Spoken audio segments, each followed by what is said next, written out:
Alors, bonjour à toutes et à tous. Pour démarrer cet après-midi de table ronde, nous allons nous intéresser à l'industrie et à la pédagogie du futur. En partant d'un constat, s'il veut se construire un avenir durable, le nouveau monde industriel devra impérativement s'équiper d'une pédagogie innovante, car il y a un défi, et même plusieurs, conjuguer simultanément plusieurs transitions, à la fois numériques, écologiques, énergétiques, mais aussi éducative, organisationnelle et sociétale. L'industrie du futur, on peut aussi l'appeler l'industrie 4.0, c'est en fait une transition à prendre dès maintenant, donc ça veut dire qu'il faut l'avoir en tête, ça.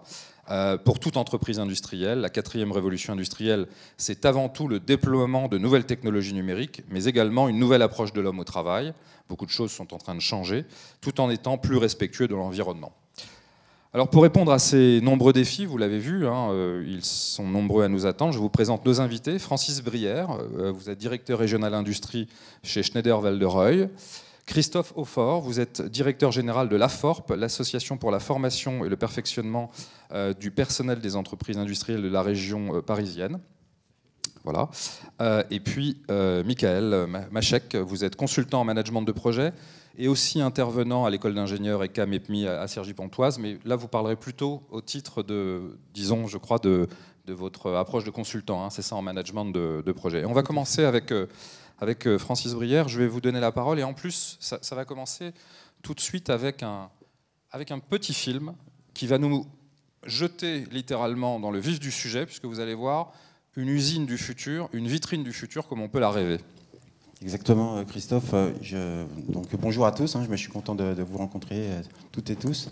On voulait juste illustrer, pour changer un peu la manière de présenter aussi ces sujets d'industrie, par un exemple concret. Schneider est à la fois un apporteur de technologies digitales dans le métier de l'industrie et préparer la transformation de l'industrie du futur et l'industrie digitale, et aussi l'accompagnement sur l'énergie, pour l'accompagnement sur l'efficacité énergétique et sur la transition énergétique par l'énergie digitale aussi. Alors on n'arrête pas de parler de digital. Alors je vais vous montrer dans une usine et puis après on en parlera, on fera quelques points de complément.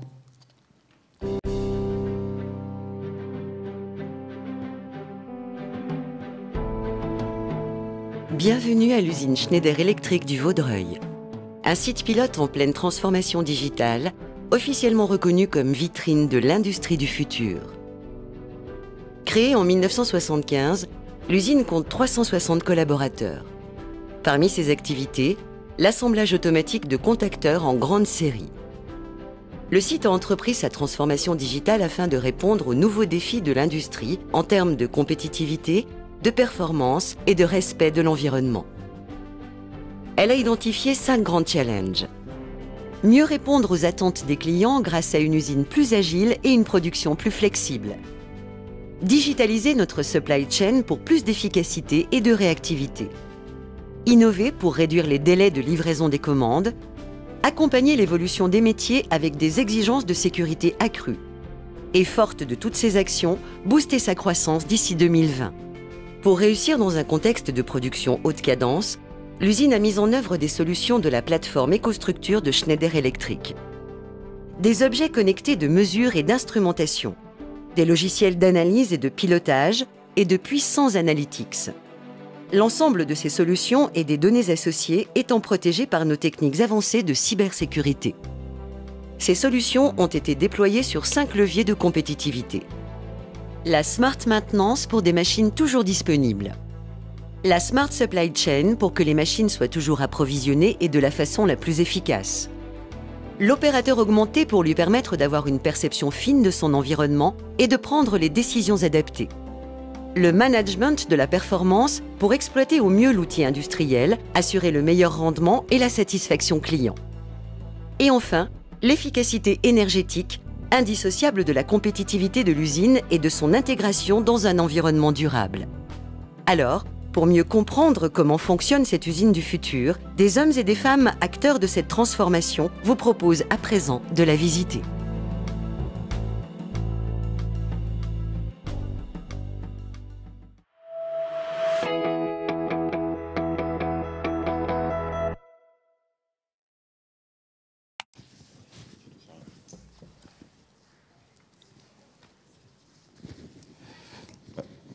Ça revient. Donc, voilà, parfait. Donc, on voulait juste faire cette petite introduction. Alors, vous ne ferez pas la visite de l'usine, hein, l'usine n'est pas venue à vous, elle est restée en Normandie, tout proche d'ici. Surtout, l'élément important qu'on voulait mettre en lumière, c'était le fait que l'industrie du futur, c'est pas du rêve en fait, c'est déjà maintenant. Alors c'est facile à dire, hein, mais depuis le temps que les acteurs pédagogiques, depuis le temps que les acteurs publics, depuis le temps que les entreprises en parlent, c'est pas d'aujourd'hui qu'on parle de nouvelles technologies et de transformation digitale. Et bien, Schneider Electric a voulu, à travers cette technologie, mettre en place dans ses usines, être aussi par l'exemple, la démonstration que c'est possible. Souvent, les projets de transformation digitale, comme on en parle ici sur tout ce qui est exposant et toutes les technologies qui sont en place, souvent, on pense que c'est du rêve, que c'est pour bientôt et que finalement, il n'en restera pas grand-chose. Les technologies sont là maintenant. Il y a eu un grand bond technologique, tant sur la manière d'exploiter les systèmes, tant sur la manière d'avoir le téléphone qui était chez nous un bien public, sur lequel lorsque vous rentriez, soit dans votre lycée, soit dans une entreprise, soit dans n'importe quel domaine public, dans une gare, dans un aéroport, vous aviez l'impression de régresser. Vous aviez plus de services sur votre téléphone lorsque vous l'utilisiez chez vous que lorsque vous l'utilisiez en dehors de chez vous. Et pour l'industrie, c'était un défi de mettre la même qualité de service, de se retrouver, avoir une continuité numérique de chez soi comme dans son lieu de travail et d'avoir autant de facilité à travailler avec vos outils et vos habitudes. L'objectif étant de limiter les formations nouvelles, de faire en sorte que tous les gens qui soient des ouvriers avant sur les sites, des acteurs de la maîtrise des équipes, le management et les directions d'usine, soient plus maintenant des opérateurs du progrès. Donc vous n'entendrez plus parler d'ouvriers, d'acteurs de maintenance, de techniciens. Tout le monde est opérateur. Parce que le digital fait en sorte, et j'en finirai par là, l'arrivée des données et l'arrivée du digital permet aujourd'hui que toutes les informations, toutes les données viennent à tous les acteurs du projet, de l'engineering, de la conception, de la réalisation, jusqu'à ceux qui utilisent les outils industriels. Et c'est ça la vraie évolution, puisque avant, tous ces indicateurs, toutes ces données étaient réservées aux patrons, à la verticalité des projets, et c'est eux qui avaient que les données et qui prenaient les décisions. Maintenant, le vrai élément contributeur qui fait qu'il y a vraiment un talent d'équipe et non plus un talent individuel, c'est que tout le monde peut s'accaparer la technologie et les données et prendre en charge une entreprise, un projet, une exploitation, améliorer sa propre entreprise, et tout le monde a le même niveau d'information et peut échanger les données entre tous les acteurs qui peuvent aider au progrès.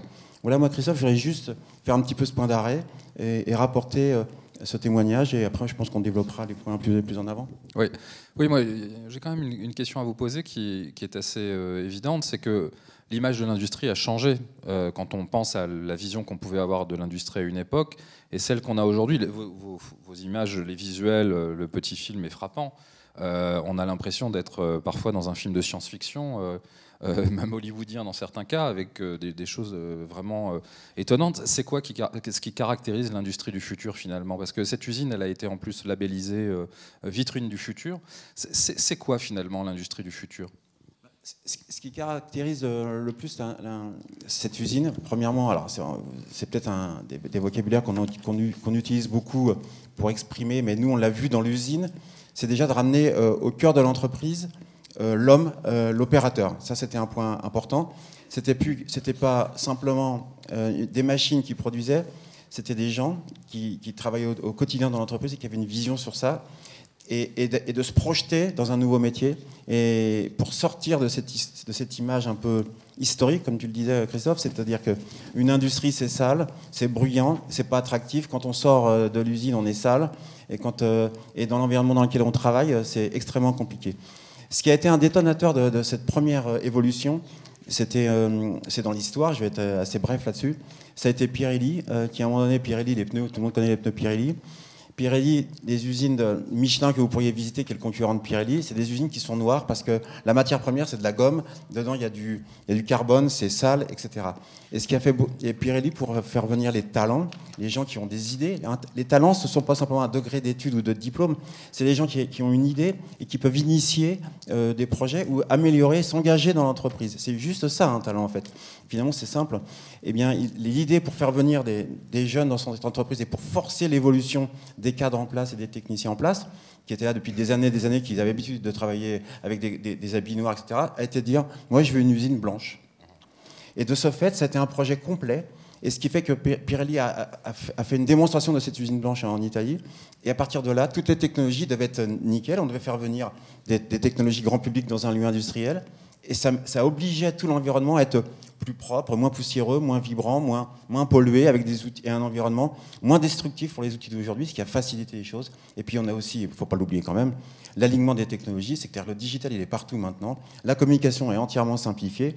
L'arrivée de la 5G va encore révolutionner ce qui se passe dans les usines, puisque maintenant tout ce qui se passe dans les usines, c'est beaucoup d'éléments de communication sur lesquels tout le monde coopère. Donc après, il y a un niveau de sécurité qu'il faut renforcer. Mais c'est ça le grand événement, c'est une image, changer les images, et surtout une grande demande d'emploi aussi. On a passé un cap, je pourrais en parler des heures, mais il va falloir m'arrêter Christophe, c'est qu'on a passé un cap où jusqu'en 2008, les outils industriels étaient comme ils étaient il y a 30 ans. 2008 a été un grand choc où il y a eu une grosse rupture sur l'industrie et beaucoup d'usines qui se sont fermées. Maintenant, il y a de nouveau des appels sur la manière de consommer des automobiles, des téléphones, etc. Et de ce fait, les outils industriels étant vieillissants, ils n'ont pas été investis depuis 2008. Il y a une mise à niveau importante et aussi au niveau du renouvellement des acteurs des usines et des bureaux d'études et des engineering, il y a une demande âpre et importante des nouvelles manières d'approcher. Et c'est pour ça que moi, toutes les personnes qui sont ici, je vous engage à venir. Il y a tellement de belles choses à faire et les technologies sont très, très innovantes. Et c'est très, très près aussi au niveau de développement des serious games comme les outils de jeu que vous avez tous les jours dans vos téléphones et que vous utilisez peut-être maintenant, pendant que vous me regardez. Mais maintenant, la manière de programmer, c'est de la même manière que la manière dont vous jouez. Et ça vous rend très créatif. Vous êtes extrêmement créatif dans les nouveaux outils de téléphone et de tablette. Et ben cette créativité-là, vous allez la mettre dans l'environnement industriel. Et croyez-moi, ça va booster tout ça. Et c'est très encourageant. Je crois que c'est le bon mot, créativité, parce que si vous regardez Pirelli, ça a complètement changé l'image de l'industrie en Italie et dans le monde, puisque, vous le savez, Pirelli a aussi un calendrier Pirelli glamour. On a fait appel à des photographes de mode, mais de très très haut niveau, pour faire ce calendrier assez étonnant. Et ça a complètement changé l'image d'une maison qui n'avait absolument pas cette image-là. Donc il y a eu une petite révolution Pirelli. Donc je crois que c'est un très bon exemple, et ça permet aussi de comprendre que l'industrie du futur, elle va avoir besoin de créativité. Alors, cette créativité, elle va sans doute aussi passer par la pédagogie, puisqu'on essaye d'articuler les deux. Industrie d'un côté et pédagogie du futur de l'autre. Et donc je vais me tourner vers Christophe Aufort, directeur général de la FORP. Alors, on a dans le titre cet intitulé de pédagogie du futur. On voit bien, et là on vient d'en parler, on sent qu'il y a un impératif d'adaptation. Les usines changent, l'industrie mute. Et effectivement, est-ce qu'on n'est pas aujourd'hui confronté à un phénomène, parce qu'on parle beaucoup ce matin, par exemple, ça a été le cas de transition écologique ou de transition numérique, mais est-ce qu'il ne faudrait pas parler de transition éducative ? Tout à fait. Bonjour à tous, merci Christophe et merci à Francis pour la transition. Vous voyez que l'industrie du futur, on en parle depuis un petit moment et que finalement ça a pris forme, on vient de voir sur les images que nous a montré Francis, et que ça évolue en permanence. Donc comme l'a dit Christophe, l'outil de formation pour suivre en fait les évolutions de l'industrie du futur doit en permanence se réinventer. Donc j'aime bien cette citation d'Einstein qui disait « La folie est toujours de se comporter de la même manière et de s'attendre à un résultat différent ». C'est-à-dire que si on ne change pas, on aura toujours les mêmes résultats. Et donc on ne peut plus se permettre ça aujourd'hui. Bien sûr, je vous dis que l'outil de formation doit s'adapter, mais ça fait longtemps qu'il s'adapte. Il s'adapte en permanence, même si effectivement il y a eu un gros changement à partir de 2008.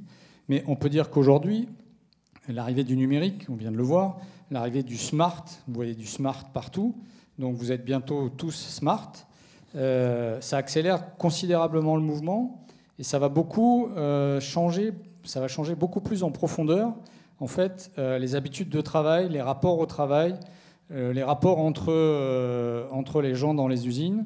On voit, comme l'a très bien décrit Christophe, que l'information maintenant est plus horizontale que verticale et donc il va falloir s'adapter à ça. Aujourd'hui on ne parle plus d'ouvriers, il n'y a plus d'ouvriers experts.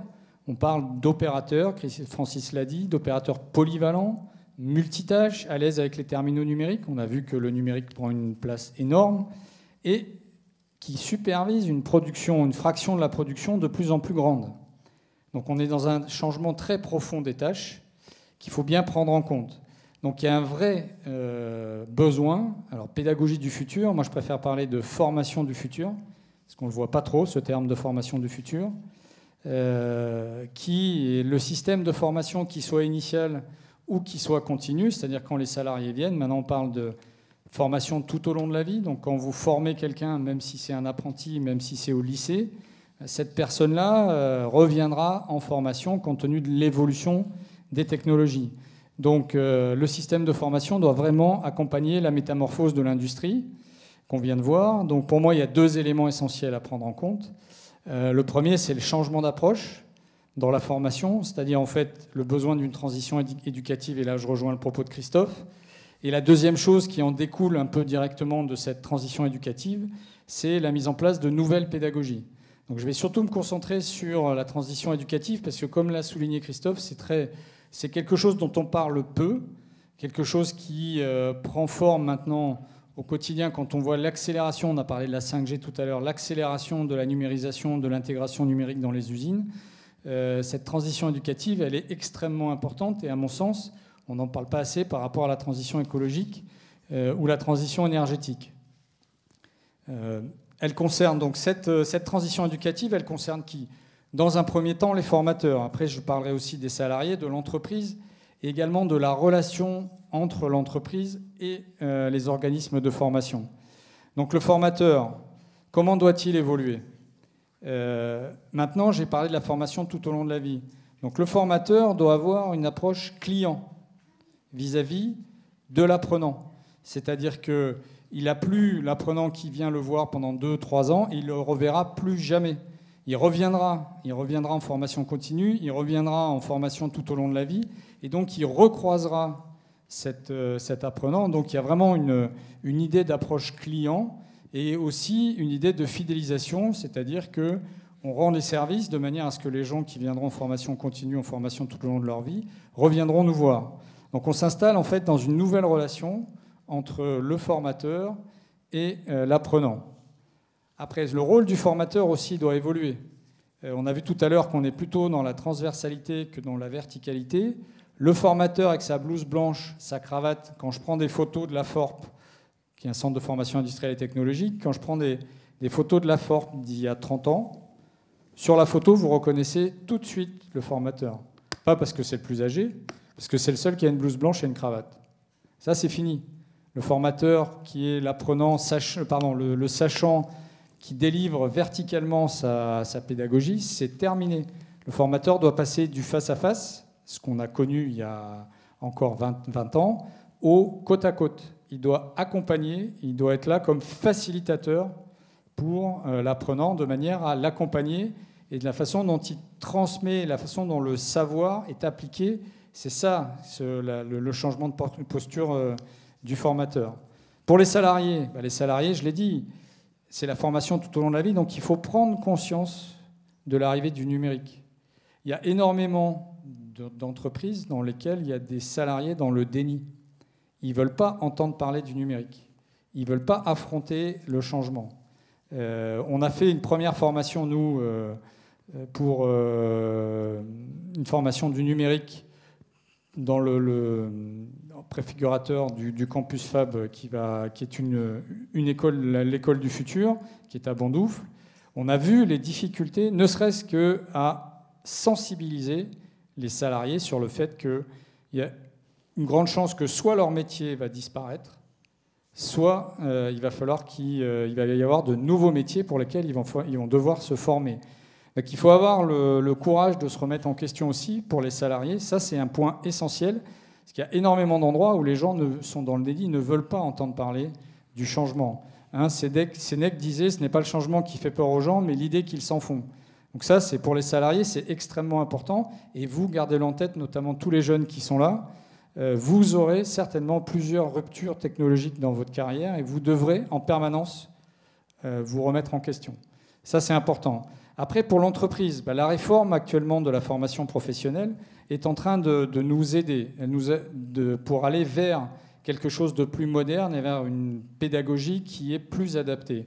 On ne parlera plus dans la réforme, par exemple, actuellement, si certains sont en organisme de formation ou apprentis, vous avez un quota d'horaire à faire. Maintenant, l'acte de formation va changer. On va aller chercher les compétences qui sont délivrées, mais on ne parlera plus de ce fameux tableau de signature qui rend compte des horaires. On ne parle plus d'horaires, on parle de la compétence qui sera délivrée.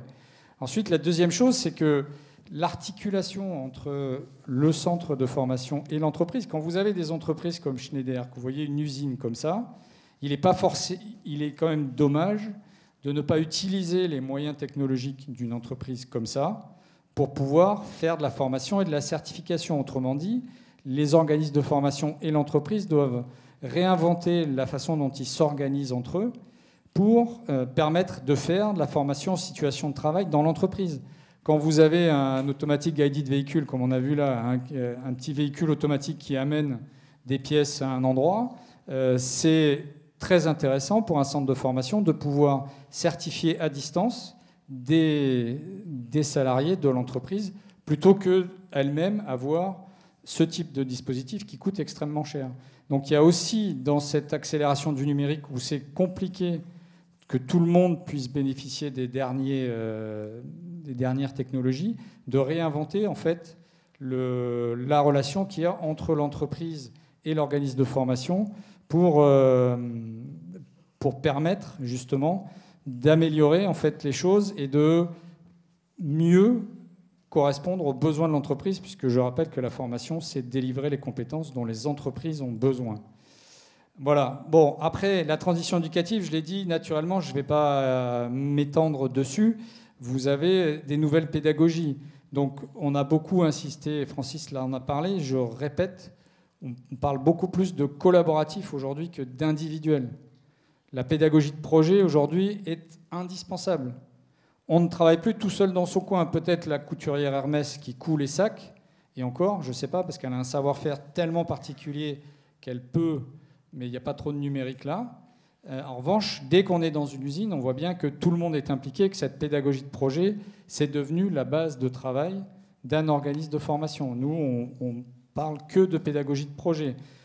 La capacité à travailler avec plusieurs acteurs, à s'intégrer dans une équipe. Donc là, on arrive dans ce qu'on appelle les soft skills.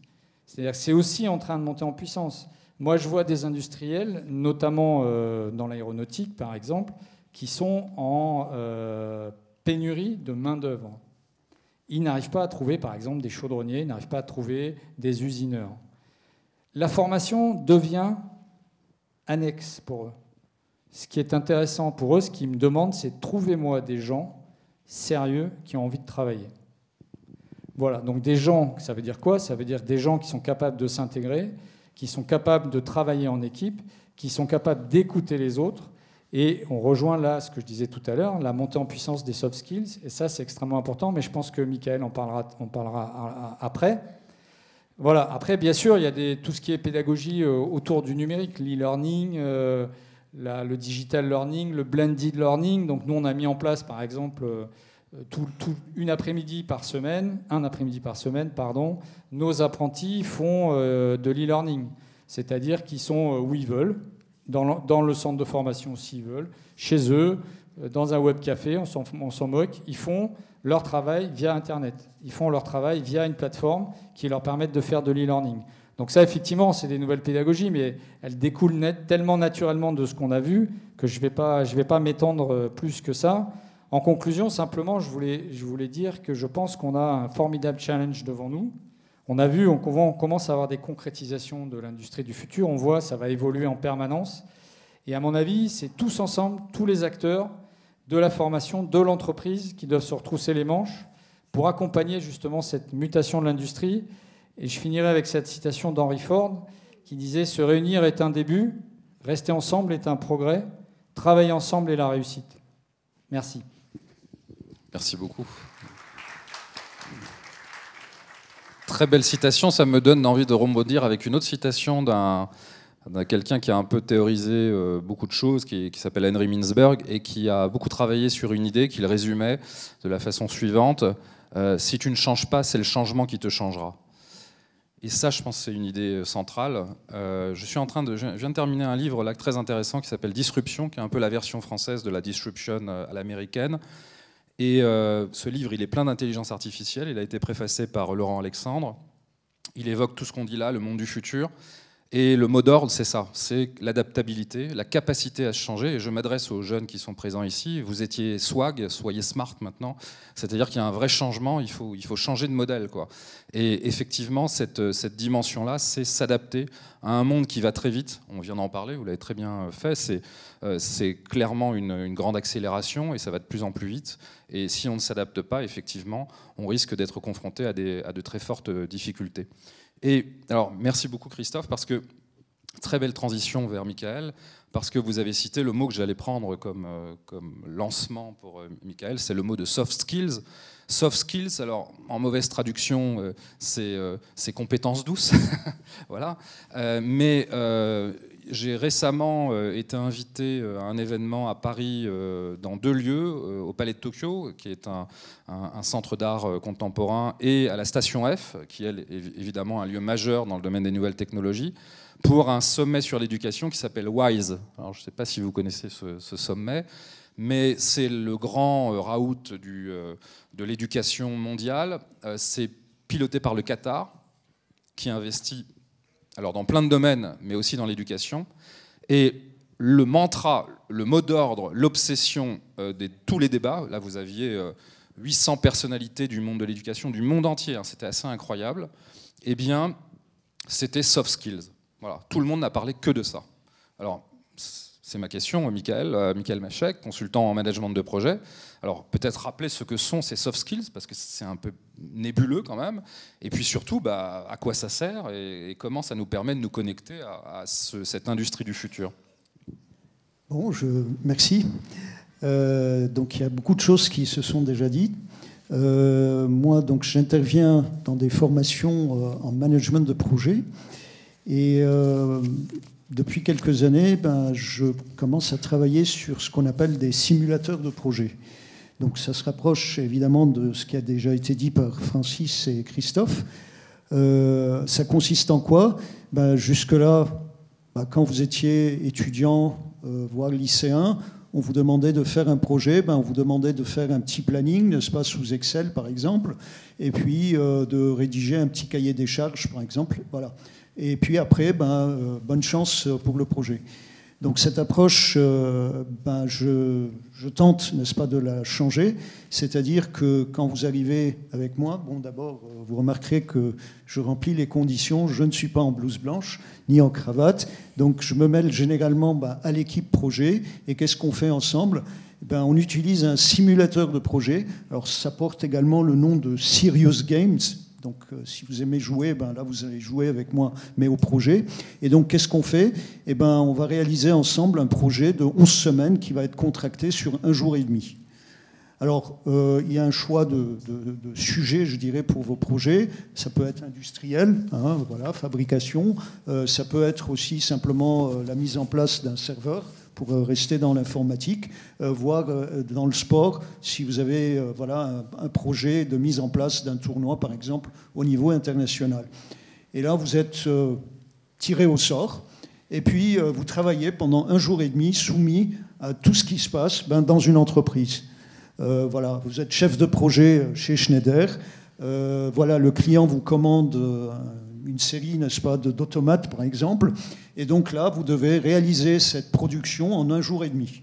Alors, qu'est-ce qui se passe ? Vous avez d'abord le client qui est là, qui exige évidemment plein de nouvelles choses qui n'étaient pas prévues. Vous avez éventuellement votre hiérarchie qui est là aussi, qui vous pousse à aller plus vite. Vous avez votre équipe qui est là avec ses smartphones, n'est-ce pas, et qui exige plein de choses, etc. Donc, il y a un stress qui se met en place, et donc on va regarder comment vous allez gérer tout ça. Et voilà, vous arrivez à la moitié de votre projet, et là, comme par hasard, il y a une épidémie de grippe. Qu'est-ce qu'on fait ? Bon, là, vous poussez des gros des hauts et des A, et puis il y a des étudiants ou des personnes qui sont là pour la simulation qui me disent « Écoutez, monsieur, ça, c'est pas possible chez nous. » Alors, je me tourne vers mes interlocuteurs qui sont là et je leur dis, ben, si c'est possible, vous avez 50% de votre équipe qui est à la maison. Qu'est-ce qu'on fait? Et bien là, c'est à vous de prendre les décisions. Donc là, on rentre dans un aspect qui a été déjà souligné tout à l'heure, c'est-à-dire votre savoir-être au cours d'un projet. Qu'est-ce que je fais par rapport à des situations de crise? Comment je me comporte, voilà, dans mon entreprise, dans l'usine, etc. Et là, ben, vous goûtez un tout petit peu aux décisions, n'est-ce pas, puisque c'est vous les décisionnaires. Qu'est-ce qu'on fait en face d'une crise? Et l'avantage, c'est que là, par rapport aux méthodes, je dirais, traditionnelles d'enseignement, c'est que vous êtes plongé directement dans la problématique. Et au cours de cette simulation, ben, on va faire des débriefings à un moment, voilà, avec les responsables en disant ben, qu'est-ce qu'on fait en face de la crise, qu'est-ce qu'on fait en face de l'absentéisme, hein. Tout à l'heure, il était dit qu'on manquait de spécialistes. Voilà, je n'ai pas les compétences. Comment est-ce que je vais recruter? En plus, ils sont à la maison malades. Voilà. Donc, on va étudier tous ces aspects-là et puis on regardera quelles sont les solutions qu'il faut prendre. Alors, l'intérêt du Serious Games, c'est quoi? C'est que vous avez évidemment un système, un barème qui juge vos qualités. Et donc, au bout d'un certain moment, ben, ces scores vont descendre ou monter. Et à la fin, une fois qu'on a terminé, ben, effectivement, on aura l'équipe qui aura réalisé, n'est-ce pas, son projet le plus proche possible des demandes du client. Hein, puisque là, c'est la pression du client, c'est la pression de la hiérarchie. Et donc, à la fin, ben, on se retrouve avec une équipe qui aura un score plus ou moins élevé par rapport à tous ces paramètres. Voilà. Donc, voilà un peu comment je fais du projet.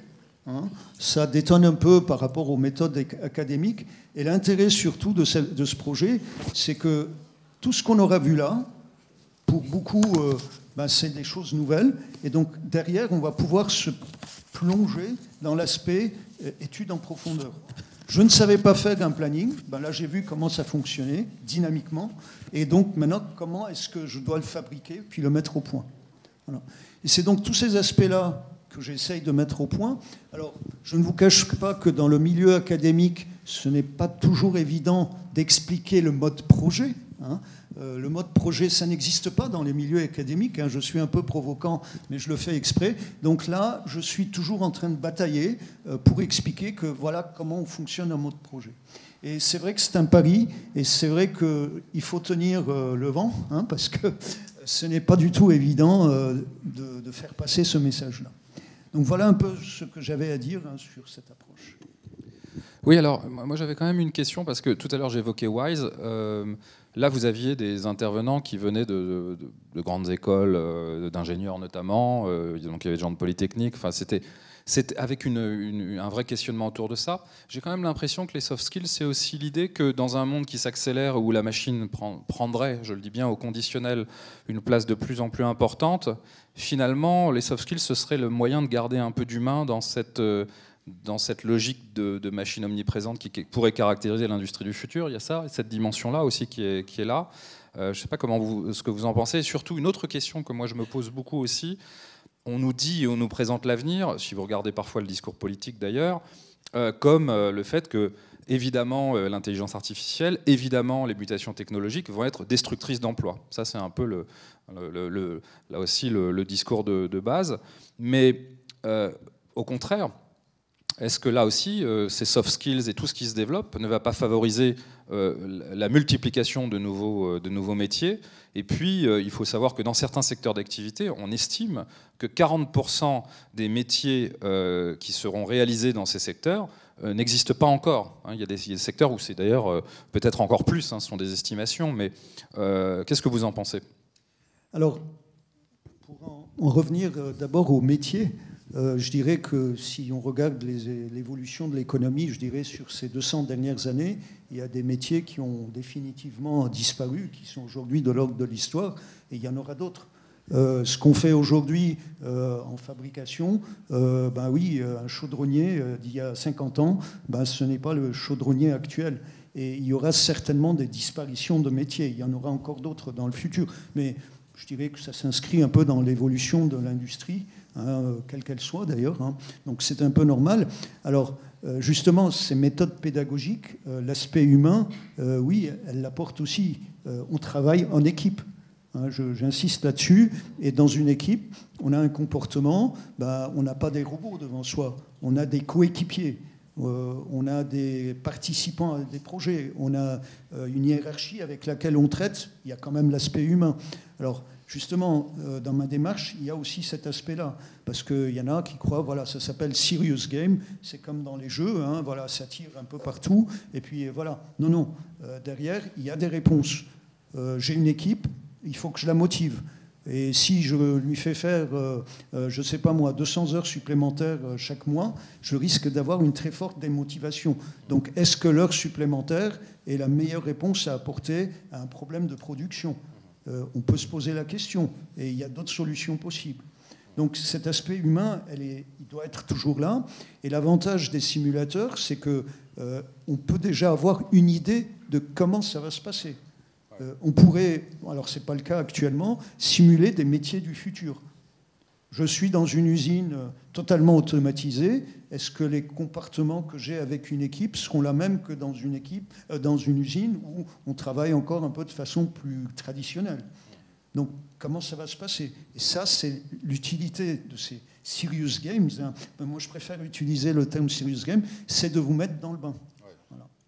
Oui, moi j'ai été frappé par exemple chez Thales de voir qu'on pouvait utiliser un jeu vidéo pour simuler une base lunaire avec la conduite d'engins qui existe évidemment, voilà, mais qui sont encore pas dans cet usage-là, c'est-à-dire qu'on n'est pas encore dans cette dimension-là, avec beaucoup de choses, voilà. Et donc ces serious games sont omniprésents. Peut-être, je voudrais revenir avec vous sur la question de la pédagogie, parce qu'on a beaucoup parlé de l'industrie, évidemment. Il y a quand même un champ, et je m'adresse à vous deux aussi, il y a un changement d'image quand même qui est assez frappant. On parlait tout à l'heure de ces usines blanches Pirelli qui contrastaient avec le passé. On organise au Grand Palais à Paris un événement sur l'industrie qui est quand même un truc incroyable. Là, cet événement est quand même labellisé French Fab. Vous voyez, donc il y avait la French Touch, pas mal. Maintenant, il y a la French Fab, il y a la French Tech. Donc, est-ce qu'il n'y a pas un changement là d'image, et quel est le rôle de la pédagogie pour justement changer ou donner un côté peut-être même mode à cette industrie? Oui. Je vais juste faire la transition avant la pédagogie, le French Fab, etc. Ce qui est important dans l'évolution qui a eu lieu ces 4-5 dernières années, parce qu'on est des intervenants d'aujourd'hui, mais ce message et cette vision, elle a été déjà inculquée depuis quelques années. C'est ça qui est important, c'est donner le sens. Et French Fab, c'est bien un sens. C'est-à-dire qu'il y a 1, 2, 3 ans, on parlait d'industrie du futur. Le terme va tomber. Quand on dit French Fab ou French Tech, l'industrie du futur, le futur est terminé, c'est maintenant, et c'est en France. Et ça fabrique. C'est-à-dire qu'on passe de la théorie à quelque chose qui fonctionne et qui n'est plus un pilote ou un démonstrateur, qui est réellement quelque chose de productif avec les technologies du moment et qui va continuer d'évoluer. J'ai bien aimé, comme tu disais tout à l'heure, c'est-à-dire qu'on n'a pas encore les métiers de demain, on n'a pas encore les usines telles qu'elles seront demain, on ne sait pas encore comment elles vont être, mais ce qui est important, c'est le sens. Et ce sens, il va permettre d'agréger tout le monde autour du projet, que ce soit de l'opérateur au directeur de l'usine, que ce soit les ressources humaines à la finance, et tout le monde va se sentir impliqué et va se créer son nouvel environnement par lui-même, et c'est ce qu'on appelle la collaboration, la création de valeur ensemble. Et à partir de ce moment-là, c'est vraiment, j'insiste sur ce terme-là, c'est un peu des mots nouveaux, mais en termes de définition, et on se bat quelquefois avec nos ressources humaines, et on dit c'est pas du talent individuel. Vous avez tous capacité à entrer dans des sujets comme ça, tous autour de même nous qui sommes là, malgré qu'on a nos grands âges, on va dire ça comme ça, mais on a tous capacité à créer de la valeur là-dedans. Mais ce qui est important, c'est le talent de l'équipe. C'est ça qu'on recherche. C'est les gens qui vont être inclusifs, qui vont intégrer les nouvelles technos, qui vont intégrer un message de différentes ethnies, de différentes habitudes familiales. Et c'est ça qui est important. C'est tout ce chaudron-là, hein, une sorte de potion magique à la façon Astérix, qui va générer une surénergie et qui va faire en sorte qu'on va avoir des usines et des outils industriels et des personnes qui vont s'accomplir plus que d'accomplir une tâche, c'est s'accomplir aussi en termes de personnes dans l'entreprise. Et c'est là-dessus que la pédagogie doit évidemment fortement évoluer, parce qu'on avait une pédagogie uniquement sur la note et le résultat, alors qu'on va aller chercher les soft skills qui vont être aussi une pédagogie sur le savoir-être avec les autres, collaborer ensemble. Des fois, comme tu disais, les heures supplémentaires, c'est pas une fin en soi. C'est à partir du moment où on est engagé dans un projet, on sera aussi remercié au sens gratifiant sur le fait qu'on soit arrivé au bout du projet. Et c'est ça qui est important, c'est qu'on est au cœur, et c'est là où l'homme revient au cœur de l'entreprise. Pour moi, c'est une étape importante. Et après ça, je passerai la main pour le côté pédagogique. Ouais. Parce que là-dessus, il y a énormément d'outils à développer et qui sont déjà en place pour accompagner. Oui, je pense qu'effectivement, la pédagogie, c'est important. Mais ce qu'il faut dire en préambulant ça, je crois que c'est quand même si l'image de l'industrie s'améliore, ça reste encore, nous, très compliqué d'aller chercher des jeunes pour les former à l'industrie. C'est extrêmement compliqué. On passe notre temps à expliquer... Quand vous parlez de chaudronnier, prenez un jeune de 4e, vous lui demandez ce que fait un chaudronnier, il va vous dire il fait des chaudrons. Bah oui. Bon, un chaudronnier, c'est pas ça. Un chaudronnier, c'est peut-être l'artisan qui a le plus de valeur ajoutée dans tous les métiers de l'industrie. Les très très bons, on les appelle les dinandiers, mais les chaudronniers sont des gens qui ont de l'or dans les mains. Et on n'en trouve pas. On n'en trouve pas parce que chaudronnier, ça parle à personne. Donc la pédagogie, oui, bien sûr, il y a des choses qui se mettent en place, on l'a vu, on suit, mais la première chose, c'est l'attractivité. L'attractivité des métiers de l'industrie, c'est encore pas ça. Moi, je milite depuis un petit moment pour que le chaudronnier, on arrête de l'appeler chaudronnier et qu'on les appelle metal former. Voilà, ça, metal former, ça jette quand même un peu plus. Le seul inconvénient, c'est que c'est pas français. Alors, on n'est pas dans la French Fab, la French Tech, ce que vous voulez, metal former, ça a du mal à passer parce que c'est pas en français. Mais le premier souci qu'on a, c'est l'attractivité. Après, le reste, on sait faire. C'est ce que je vous disais tout à l'heure. Trouvez-nous des gens sérieux qui ont envie de travailler, on les formera. On les formera, on s'adaptera, il n'y a aucun souci. Les soft skills, on a déjà pris ça en compte. Maintenant, on arrive à un point où on fait de la préformation à la formation. C'est-à-dire, ça coûte tellement cher de former, par exemple, un usineur. Maintenant, un usineur, c'est quelqu'un qui prend un bout de métal et qui va fabriquer une pièce grâce à une machine à commande numérique. Bon, quand vous voyez les ateliers dans lesquels ils travaillent, la blouse bleue, la graisse le soir, où il faut qu'il prenne sa douche et il sent la graisse, c'est fini. On mangerait par terre dans nos ateliers tellement ils sont propres. Mais le problème, c'est qu'on n'arrive pas à trouver des gens. Et quand on en trouve, maintenant, on est obligé de ce qu'on appelle sécuriser le parcours de formation, c'est-à-dire qu'on prévoit des sas de préformation à la formation, pour éviter justement que quelqu'un se trompe dans sa formation. Et dans ces préformations, bien sûr, on y a intégré énormément de soft skills. Le savoir-être, comment intégrer une équipe, comment parler, comment partager, puisqu'on l'a vu tout à l'heure, maintenant tout le monde partage beaucoup de choses. Ça change parce on a parlé de l'ouvrier qui devient un opérateur, mais le manager dans l'usine, le middle manager qui est dans l'usine, la relation avec ses salariés et ses collaborateurs a déjà beaucoup évolué. Il faut qu'il apprenne à partager. Il faut qu'ils apprennent à travailler ensemble. Tout le monde a le même niveau d'information. Donc c'est énormément de choses qui font que, effectivement, il faut qu'on prépare mieux les gens dans ces domaines-là, sachant que le reste, pour la pédagogie, on suit. Je vous ai parlé de tout ce qui est intelligence artificielle, tout ça, on le suit. Mais le plus important, c'est vraiment de comprendre que c'est comment est-ce qu'on sécurise le parcours de formation pour qu'on soit assurer un minimum que la formation qu'on va mettre en œuvre ne serve pas à rien. Oui, je vais rebondir sur ce que Christophe vient de dire, parce qu'effectivement, on a parlé de dinandier. Alors les gens, quand on leur parle de dinandier, ils vous regardent un peu bizarrement en se demandant, voilà.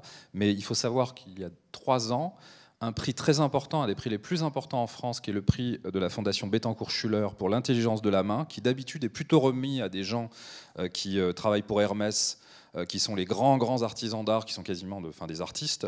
En fait, il a été remis à un dinandier qui prouve que voilà, ces métiers-là, aujourd'hui, sont reconnus comme des métiers de l'intelligence de la main. Et c'est un peu le paradoxe de notre époque, c'est que finalement, avec cette intelligence artificielle et avec le numérique dont on nous parle tout le temps, c'est qu'au final, on va revenir à l'essentiel, on reviendra à la main. Voilà, à la main, aux 5 doigts, au digital, au sens étymologique, parce que digital, il ne faut jamais oublier que c'est un lien avec les doigts.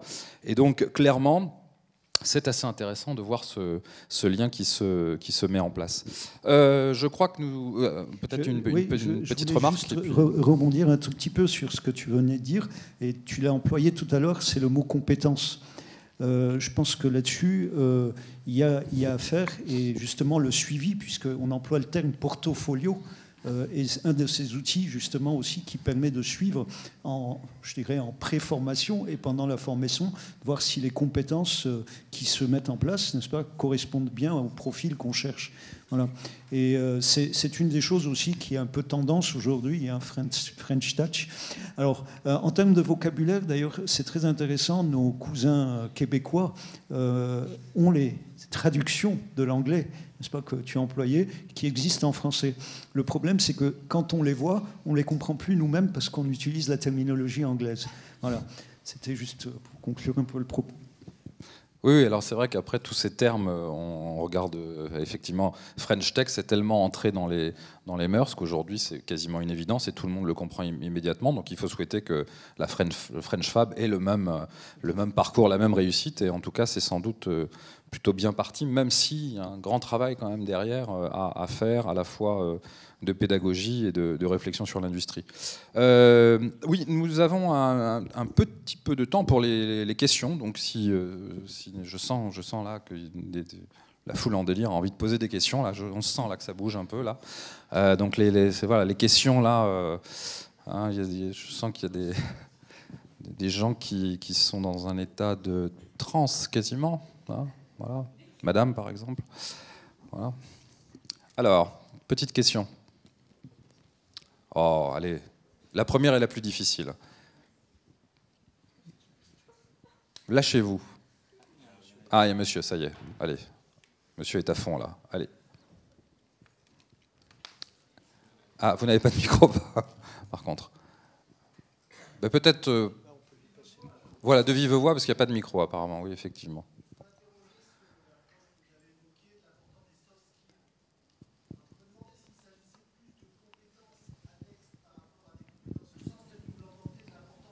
Michael, peut-être, notre... Alors, en fait, ça concerne vraiment le savoir-être.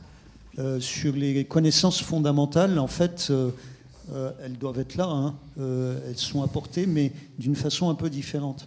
Quand je plonge mes interlocuteurs dans un projet, parfois ils n'en ont jamais vu, ils vont se dire, tiens, c'est comme ça, mais là, tu nous fais travailler sur un planning.